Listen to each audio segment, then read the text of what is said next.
Bonjour à tous. Aujourd'hui, on va découvrir le nouveau sujet. C'est dignité de la personne humaine. La dignité humaine est le principe éthique le plus fondamental et elle est au centre de la pensée sociale de l'Église. Dans la vie économico-sociale, il faut honorer et promouvoir la dignité de la personne humaine. Sa vocation intégrale est le lien de toute la société. C'est l'homme qui est l'auteur, le centre et le but de toute une vie économico-sociale. Le Concile, en particulier Gaudium et Spes, insiste sur le caractère inaliénable de cette dignité, sur l'union spirituelle et corporelle de la personne en relation avec l'environnement, sur sa dimension essentiellement sociale et communautaire. Alors, la dignité humaine est le principe éthique le plus fondamental. On peut le résumer avec la formule célèbre du philosophe de Lumière Emmanuel Kant. Toute personne existe comme une fin en elle-même, et non pas simplement comme un moyen dont on pourrait user à son gré. La dignité humaine implique la révérence, le respect et la protection envers chaque personne. Comme un être libre et doté d'une histoire toujours unique. La dignité humaine n'est donc pas relative au statut social, ni à la performance physique ou intellectuelle.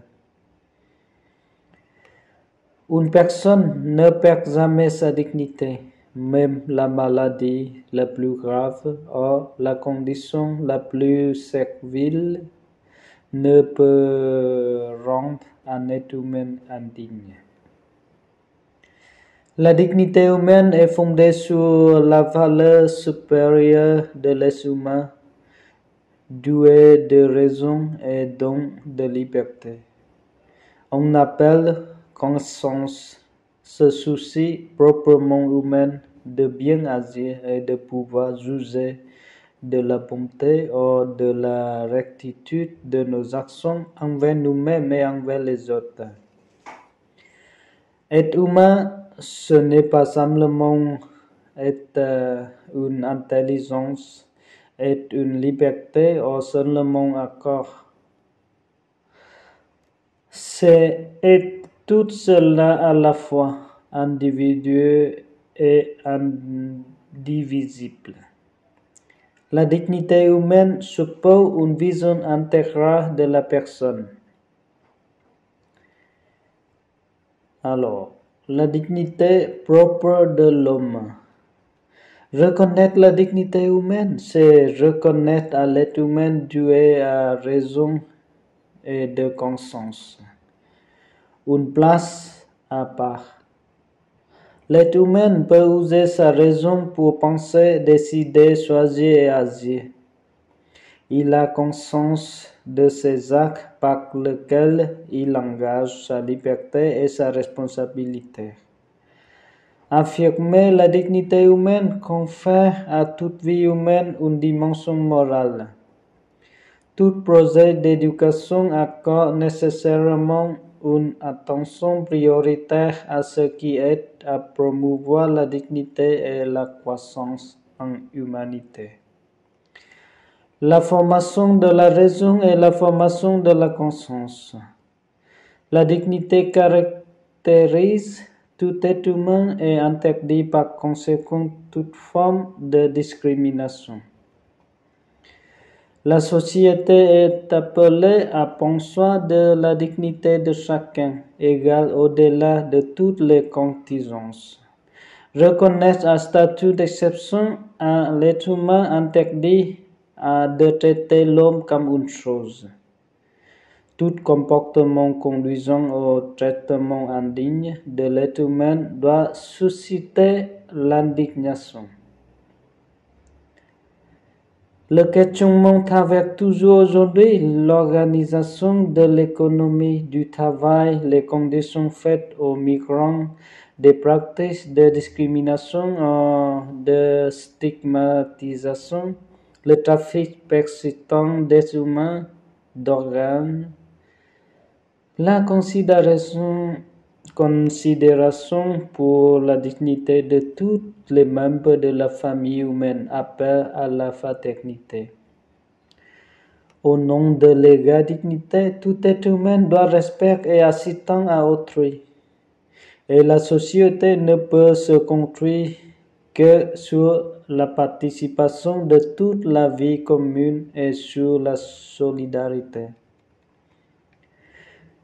La dignité de la personne humaine est, en notre temps, l'objet d'une conscience toujours vive. Toujours plus nombreux sont ceux qui revendiquent pour l'homme la possibilité d'agir en vertu de ses propres options et en toute libre responsabilité, non pas sous la pression d'une contrainte, mais guidé par la conscience de son devoir. Considérant que la reconnaissance de dignité inhérente et à tous les membres de la famille humaine et de leurs droits égaux et inaliénables constitue le fondement de la liberté, de la justice et de la paix dans le monde.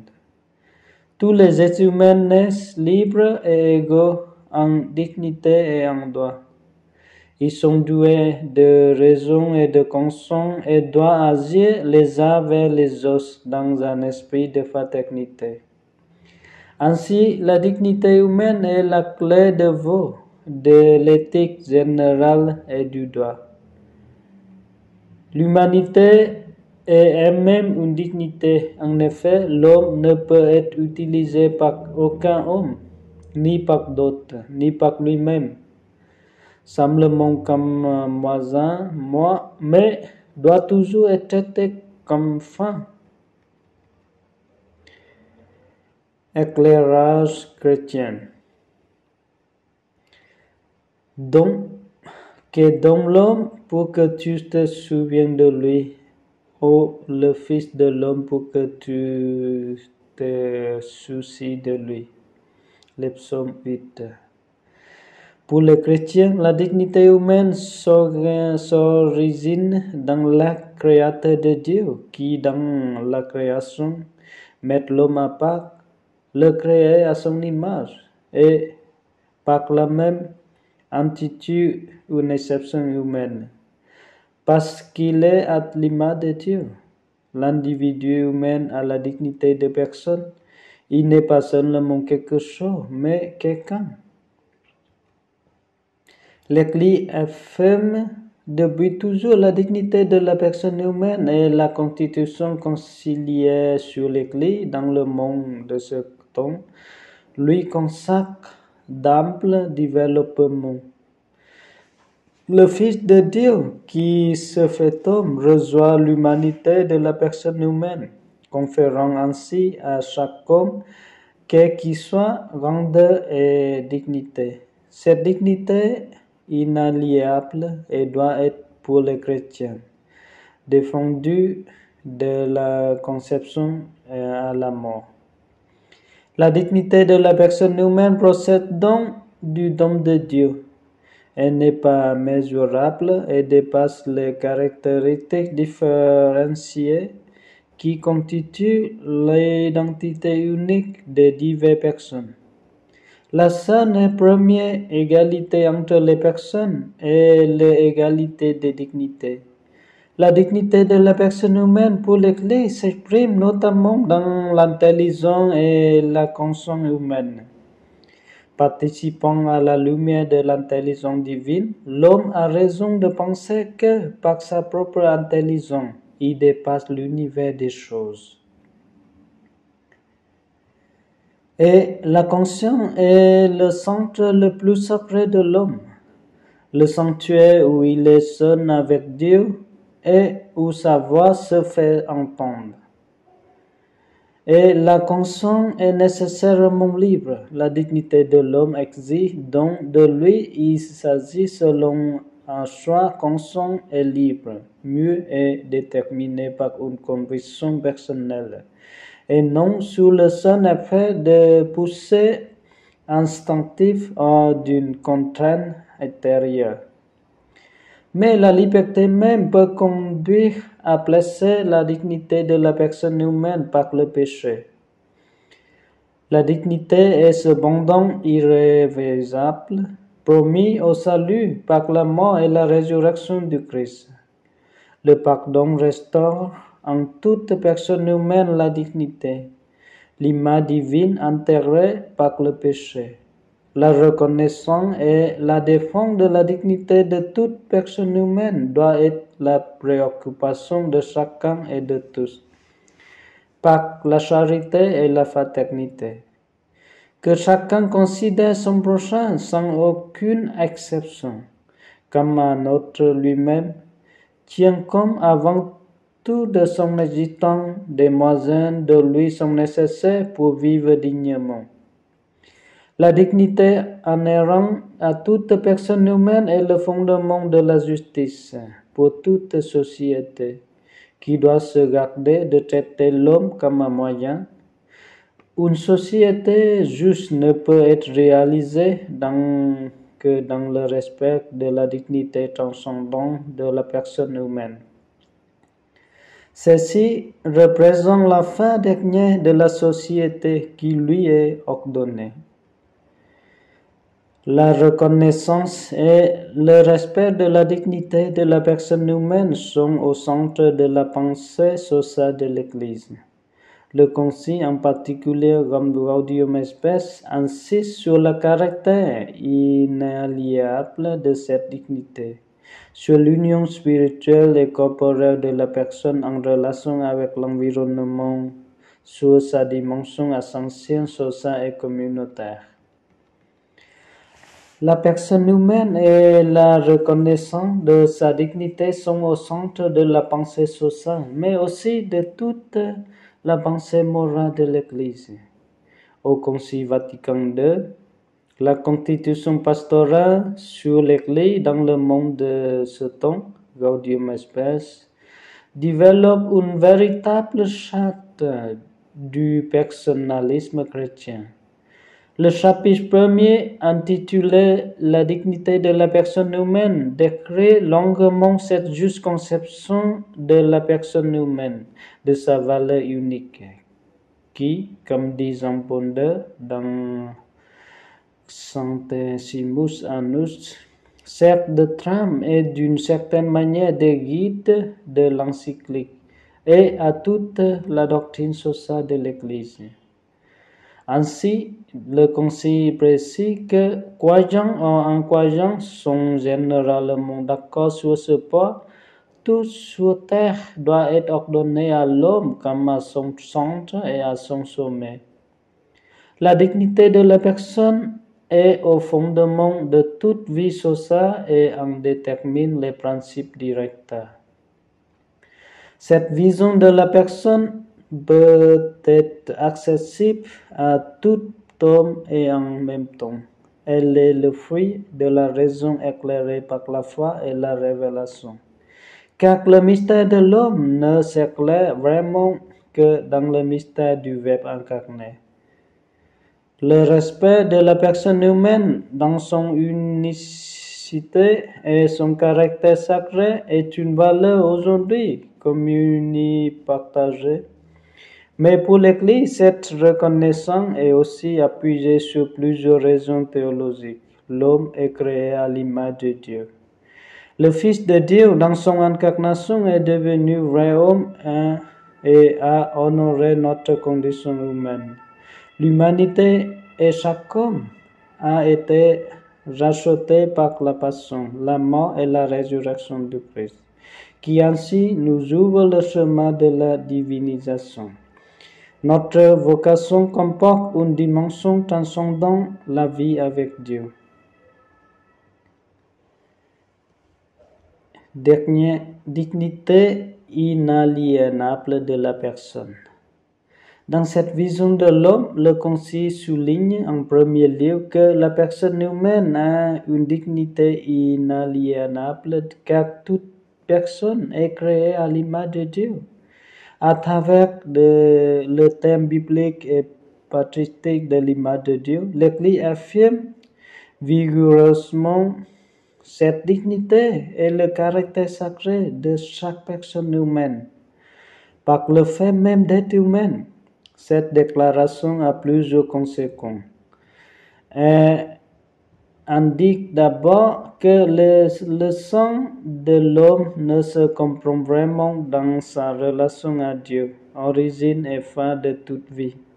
Elle souligne aussi que cette dignité de l'homme qui vient de la création lui est donc donnée d'un autre.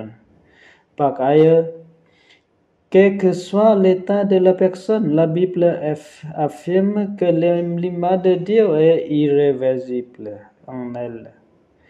Dans cette perspective anthropologique, le concept l'image de Dieu indique que les humains partagent à même condition et y permettent de fonder solidement la valeur de la dignité humaine. Au-delà d'une simple convention sociale, c'est ce que fait l'enseignement social de l'Église lorsqu'il appuie la défense et la promotion des droits de l'homme universels et inviolables sur ce fondement théologique. Cette perspective implique également que la dignité de la personne humaine ne dépend pas définitivement des réussites ou des capacités de la personne, mais de l'amour personnalisant de Dieu. Les implications éthiques de cette déclaration sont importantes dans les débats présents. On peut les retrouver dans les arguments contre l'avortement, l'euthanasie ou le clonage, dans la défense des soins pour les nouveau-nés handicapés,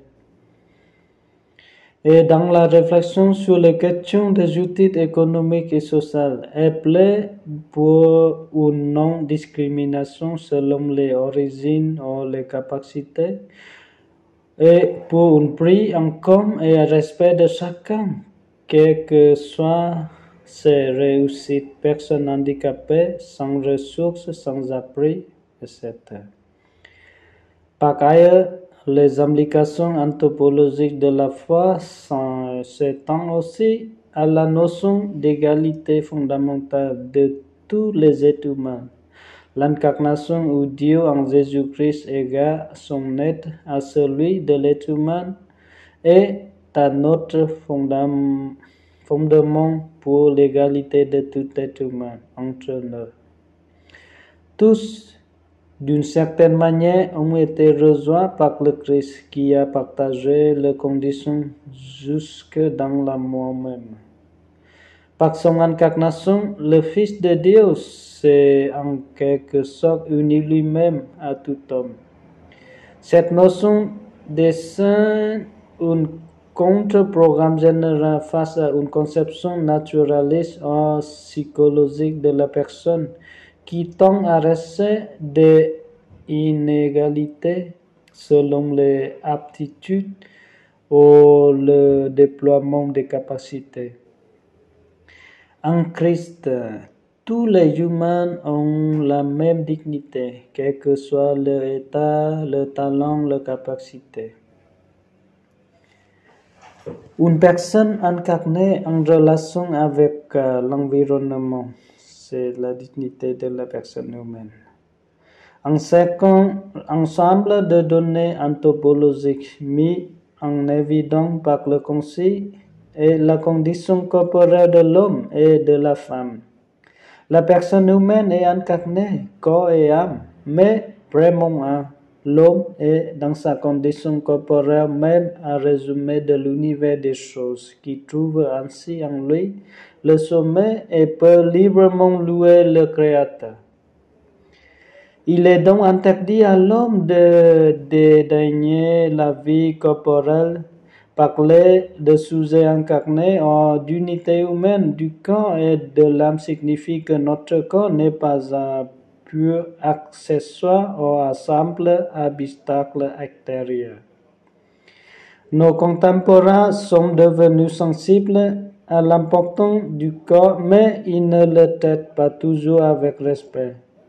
Ce corps est essentiel pour devenir des personnes intégrées. Ce qui concerne le corps concerne inévitablement la personne entière, car c'est à travers notre corps que nous entrons en relation avec les autres et avec Dieu. Dieu nous a tant aimés qu'il a pris notre forme humaine pour que nous puissions connaître l'amour de Dieu. Nos corps, temples de l'esprit, sont donc des symboles de notre intériorité. L'enseignement de l'Église en tire des conséquences importantes dans les domaines de la bioéthique et de la vie sexuelle et familiale, mais aussi dans la dénonciation de la torture, des mutilations, de la prostitution et en général de toutes les conditions de vie ou de travail dégradantes. Avoir une existence corporelle signifie encore que nous devons prendre au sérieux les limites et le potentiel de nos capacités biologiques. Les rocs, par exemple, ne respectent pas notre corps. Il nous revient de prendre soin de notre santé en respectant notre intérêt corporel. Enfin, comme personnes corporelles, nous sommes partie du monde matériel et d'un environnement écologique avec lequel nous entrerons une relation systémique. Cela suppose que nous prenions acte de notre responsabilité pour continuer à faire du monde un lieu habitable. Pour l'enseignement social de l'Église, le développement de la science et de la technologie doit être jugé selon les effets pour notre vie corporelle et communautaire. Nous avons à prévoir les éventuels effets négatifs et des découvertes technologiques sur la vie et sur l'environnement, car nous en sommes moralement responsables. Et dignité de la personne humaine et une personne essentielle rationnelle. Un troisième ensemble de notes anthropologiques révélé au Concile touche à la dimension relationnelle de l'être humain. Car si l'homme est créé à l'image de Dieu, il s'agit de Dieu Trinité, révélé dans l'unité d'amour des trois personnes. Le Dieu qui est amour est Dieu qui se donne entièrement lui-même. Il apporte une lumière sur le sang de l'être humain qui trouve ainsi son achèvement dans l'amour et l'échange du donner et recevoir. Cette ressemblance entre l'union des personnes divines et celle des hommes entre eux montre bien que l'homme, seul créateur sur la terre que Dieu a voulu pour elle-même, ne peut pleinement se trouver par le don d'intéresser de lui-même. Le Concile déploie cette conséquence anthropologique à travers une conception sociale et communautaire de l'être humain. Si la personne humaine est sacrée et elle est aussi sociale de sa dignité, ne peut être réalisée et protégée qu'au sein d'une communauté humaine d'échange et d'amour mutuel. Comme le pape Benoît XVI rappelle dans Caritas in Veritate, La créature humaine, qui est de nature spirituelle, se réalise dans les relations interpersonnelles.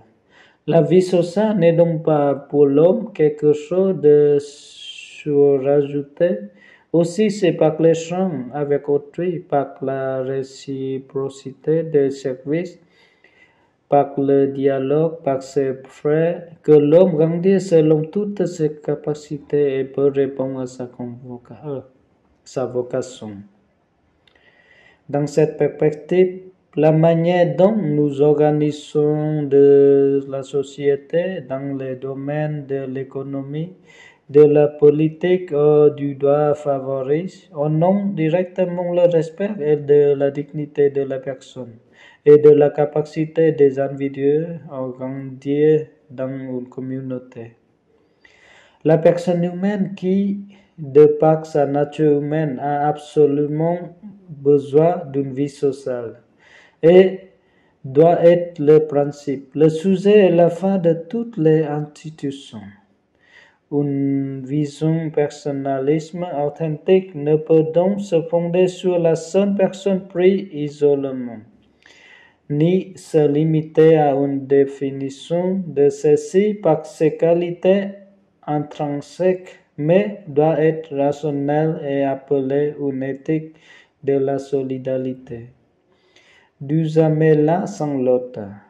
L'enseignement social de l'Église en tire de très nombreuses conséquences. Dans le domaine de l'économie, par exemple, il invite à se poser la question de savoir si le développement économique met en valeur ou menace la vie que nous menons avec les autres en société. Il exerce aussi à prendre en compte toute la communauté humaine dans son ensemble, en étant attentif aux nations les plus pauvres. Et à propos de cette solidarité fondamentale des humains entre eux, l'Église affirme que tous les hommes ont le droit de participer à la vie économique de la vie société. C'est une exigence de justice fondamentale qu'aucune personne ne soit exclue de la possibilité de participer à l'activité de la société, notamment par le droit au travail qui est aussi une manière de s'associer à l'œuvre créatrice de Dieu. D'une manière générale, ce principe de centralité de la personne humaine dans l'organisation de la vie sociale est la source des principes de solidarité et de subsidiarité qui sont les deux piliers fondamentaux de la doctrine sociale. En vertu de la solidarité, la personne doit contribuer avec ses semblables au bien commun de la société. En vertu de la subsidiarité, ni l'État ni aucune société ne doit se substituer à l'initiative et à la responsabilité des personnes et des communautés intermédiaires au niveau où elles peuvent agir. Selon ce principe, l'État et la société doivent aussi aider les membres du corps social. Enfin, le respect de la dignité de toute personne humaine appelle à porter une attention particulière aux pauvres et aux faibles. Comme le rappelle de Jean Paul II, la justice d'une société se mesure au traitement qu'elle réserve aux pauvres. Les disciples du Christ sont ainsi invités à une option ou un amour préférentiel pour les pauvres et évaluer les différents styles de vie, la politique et les institutions sociales selon l'impact qu'ils ont sur les pauvres. La vocation chrétienne au développement aide à poursuivre la promotion de tous les hommes et de tout homme. Voilà, c'est ça, c'est la dignité de la personne humaine.